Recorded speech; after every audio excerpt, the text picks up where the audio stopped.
Hello everyone, it's Shane Kanto, your Wasteland reviewer, and I'm here to review the fourth and final season of Barry. So, not only did HBO wrap up Succession, but also wrapped up Barry on the same night. And this was an explosive finale, to say the least. But this whole last season finds Barry in a very interesting situation as he's caught by the police at the end of the third season for killing Gene Cousineau's girlfriend, and he's brought to prison.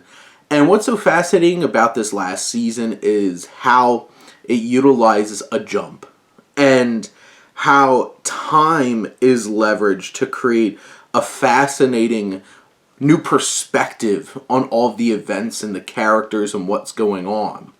Now, leading up to that point, it's fascinating to see Barry. Is he going to atone finally for what he's done? Because Barry's such an interesting character that he has this rage, he is dangerous, but on some level he feels like he's doing something right. And he's not a bad person, and he's confronting that. And he confronts that all the way up until the end here, all the way up until he finally comes to a conclusion in a pretty impactful way. And this season sees him in that prison dynamic, what happens to him there. He has a newfound connection with Fuchs, Stephen Root's character, in prison, and how Fuchs shapes up in this jump is hard. He is a hardened man, and Stephen Root plays both of those roles so well. We see Sarah Goldberg, gets to really flex her muscles here as you have this jump that shapes her character into something dark and hopeless and cold. And she just plays it so well. Anthony Carrigan as NoHo Hank is still one of the best characters on television. And he goes through a very tragic roller coaster in terms of dealing with his love and his duty to this criminal underworld that he has.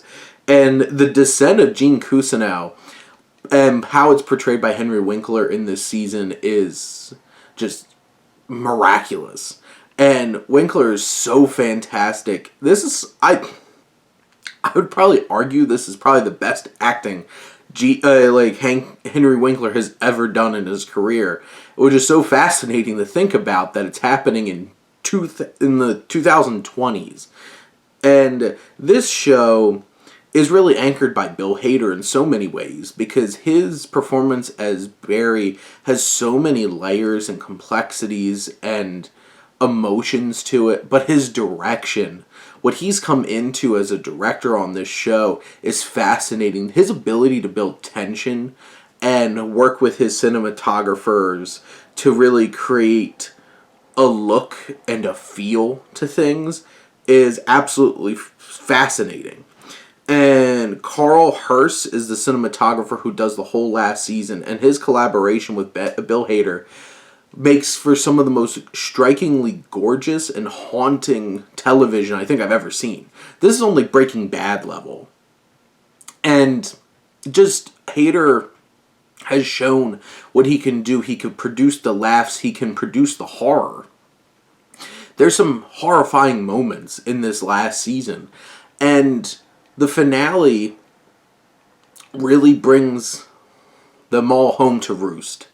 And the violence that they've perpetrated up to this point, all of them, and what they all have been involved in, has finally come back and bit them.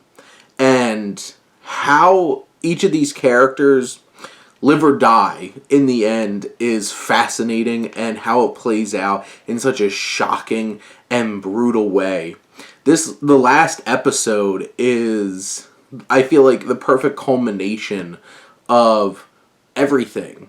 And it really brings Barry into challenging himself and being forced into a place for him to finally acknowledge the consequences of his actions.